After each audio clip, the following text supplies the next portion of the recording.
Hello Israel, it's me, Red Planet, coming to you once again with another video. I just got this 4 hours ago in my notification about Putin and China and this US dollar. Let's hear what he has to say, Israel.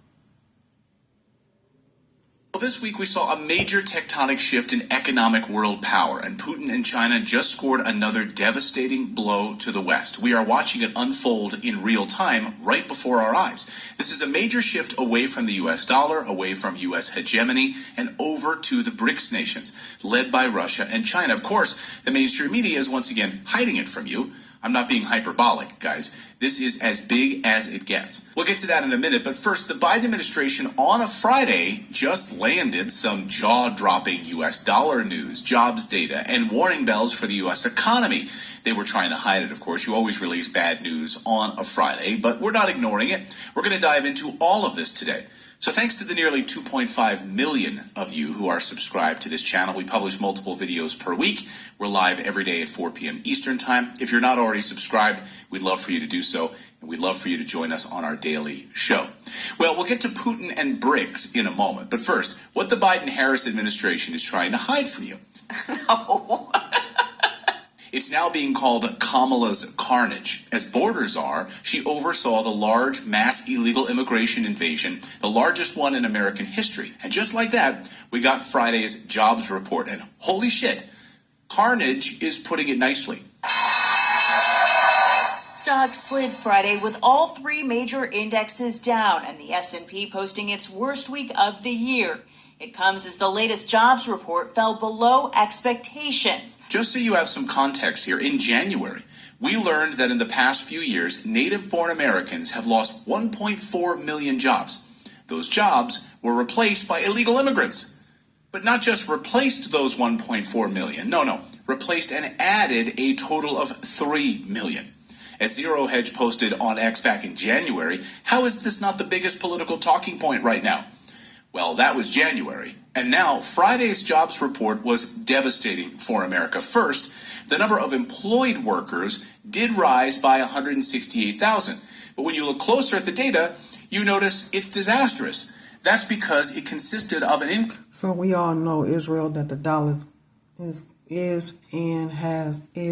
going to collapse. We know that the money is going to fall.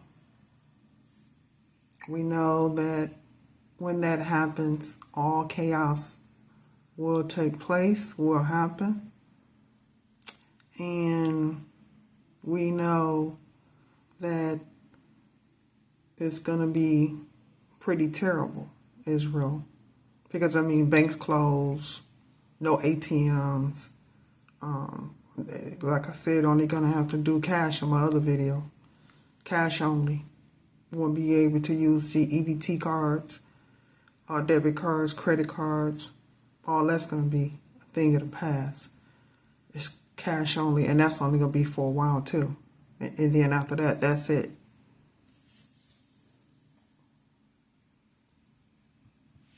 Increase of 527,000 part-time jobs, with a loss of 438,000 full-time jobs.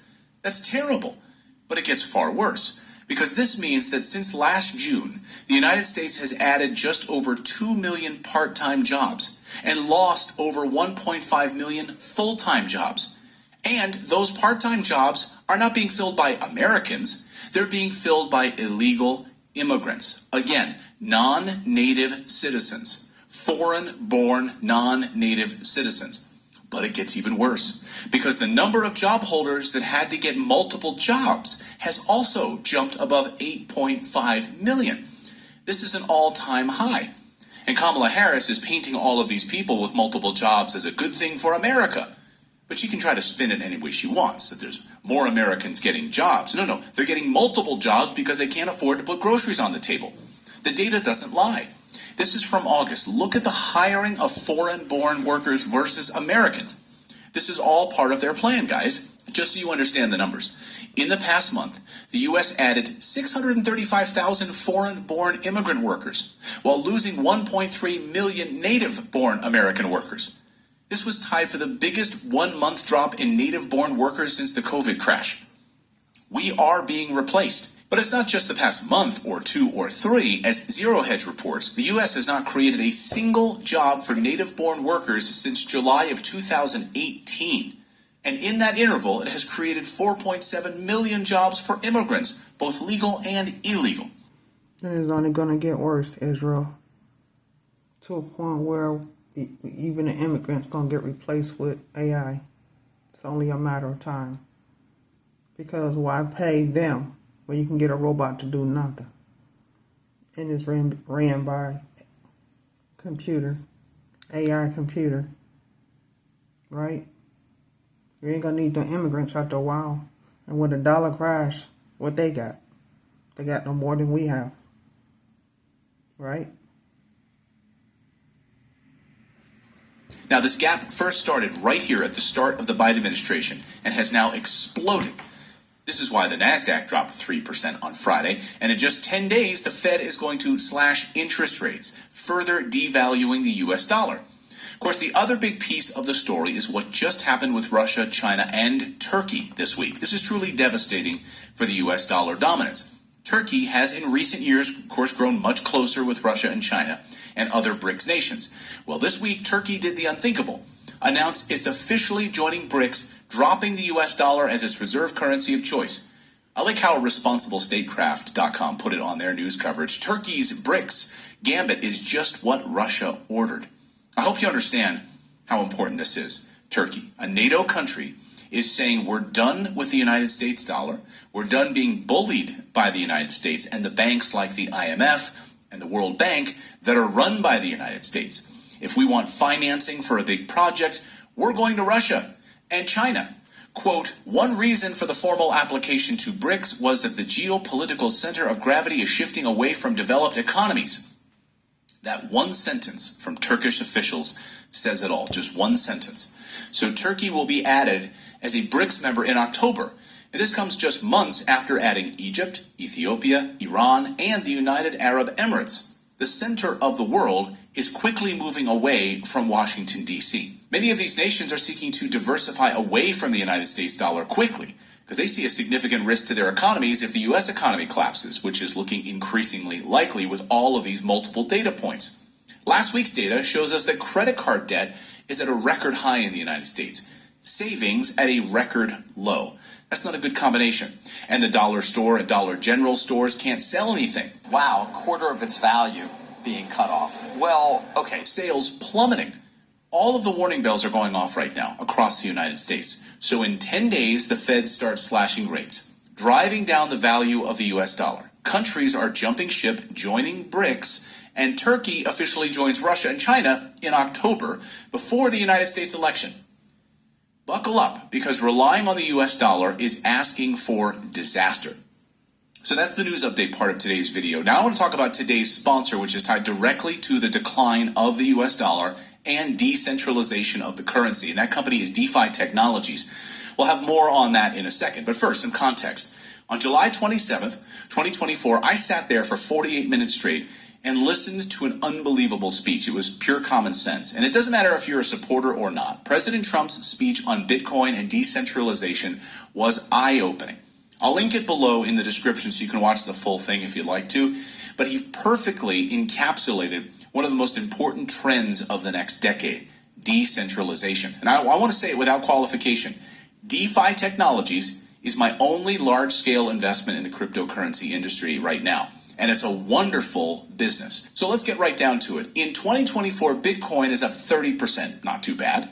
In 2024, DeFi Technologies, the company we're talking about, is up 260%. So, not exactly apples to apples. Now, since September 2023, Bitcoin is up 115%. That's great, but DeFi Technologies is up 2,714%. So just so you understand, in the past 5 years, Bitcoin is up 471%, and DeFi Technologies is up 6,400%. So here's what hedge fund manager Eric Jackson had to say about DeFi Technologies. Now, this is a very technical paragraph, But you've got to listen to this, okay? I want to quote it exactly, but pay attention. I know it's a little technical here, but pay attention. He says, quote, as of June 11th, Robinhood's 2024 forward P/E multiple was 43.5x, and Coinbase was 34x. Blended, this is 39x forward P/E multiple, which should be applied to DeFi Technologies to value the company. So if you use 250 million shares and management's implied but not official 2024 earnings number of 132 million with a 39x forward multiple and include the 70 million in net cash, you get a current implied share price today of $20.87 per share instead of the $1.60, suggesting the stock is currently valued at 1/113th its fair market value. I know that was a lot. Are you guys with me? Just so you understand what Eric Jackson just said of EMG Capital, what he's talking about here is a 2,000% move. A 2,000% move for DeFi Technologies. He even said it on Fox News. So the other day, one of you guys wrote to me and said, how much higher can DeFi go? Well, Eric Jackson just gave you his answer. Now, when I began covering DeFi Technologies in June, the price per share was 80 cents. 80 cents per share. Today, the share is quoted at $1.73 as of this recording, yet the valuation is now cheaper, as you'll soon see. But before I get to that, I would like to take my time picking apart the masterful speech that President Trump just gave. And it shows you how this country, the greatest to ever exist when it comes to innovation business, should treat its industry. Number one, Mr. Trump began by complimenting and elevating the talent and the genius of the cryptocurrency visionaries, while equating them to the steel magnates at the turn of the 20th century. And in just 15 years, Bitcoin made its way from concept to the 9th largest asset class in the world. The best line during the speech was this. He said, cryptocurrency will be mined, minted, and made in America. He coined this phrase also, build the future, not block the future. And he wants this to be completed within the first 100 days of his term.